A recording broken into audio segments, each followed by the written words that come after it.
C'était il y a 156 ans, en 1866. La dernière crue centenale frappait toute la région centre. Dans le Val d'Orléans, la digue de Saint-Denis-en-Val a rompu, engloutissant tout sur son passage. Aujourd'hui, les ruines du château de Lille témoignent du choc de l'époque. Le débit en Loire était de l'ordre de 6000 m3 par seconde et on estime que le débit détourné par la brèche qui s'est ouverte dans la digue, c'est à peu près entre 1000 et 1500 m3 par seconde qui ont pu traverser le Val et détruire ce château. Difficile de s'imaginer son quotidien lorsqu'une telle crue vous tombe dessus. Pour en avoir une certaine idée, nous avons rencontré à Sercotte dans le Loiret une victime de la retrêve, c'était en 2016. Là où on est rentré tout à l'heure, la porte d'entrée ici, donc 56 cm au-dessus du seuil de porte. Donc ça suffit pour tout casser. 56 cm d'eau et un choc qui n'a toujours pas disparu.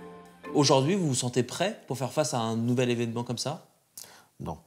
Non, honnêtement, non. Alors, oui, prêt sur le côté assurantiel, parce qu'on a pris un contrat d'assurance qui nous garantit aujourd'hui sur du relogement, qui nous garantit sur des extérieurs, qui nous garantit sur plus de choses qu'avant. Par contre, psychologiquement, je pense qu'on s'en remet pas. Si une crue centenale se produisait dans la région, 300 000 personnes en zone inondable devraient être évacuées et 15 000 entreprises seraient à l'arrêt. Le coût de l'inondation est évalué à près de 4 milliards d'euros en 2022. Bonjour Nicolas Baudusseau.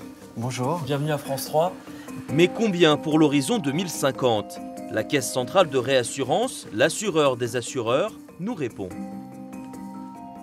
Vous avez sous les yeux une carte qui représente une modélisation à l'échelle départementale des coûts des inondations à l'horizon 2050. C'est un modèle qui a été développé en collaboration avec Météo France. Parce qu'on voit la Loire régulièrement flirter avec au-delà de 60% d'évolution des dommages. Ça veut dire quoi ça?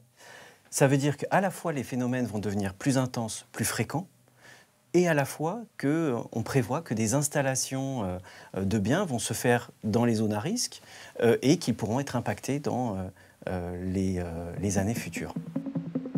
Sécheresse, inondations, vents violents, les sinistres climatiques se multiplient et coûtent de plus en plus cher aux assurances. Alors, en 2050, les plus exposés seront-ils toujours assurés? Pour l'instant, oui, mais jusqu'à quand et à quel prix?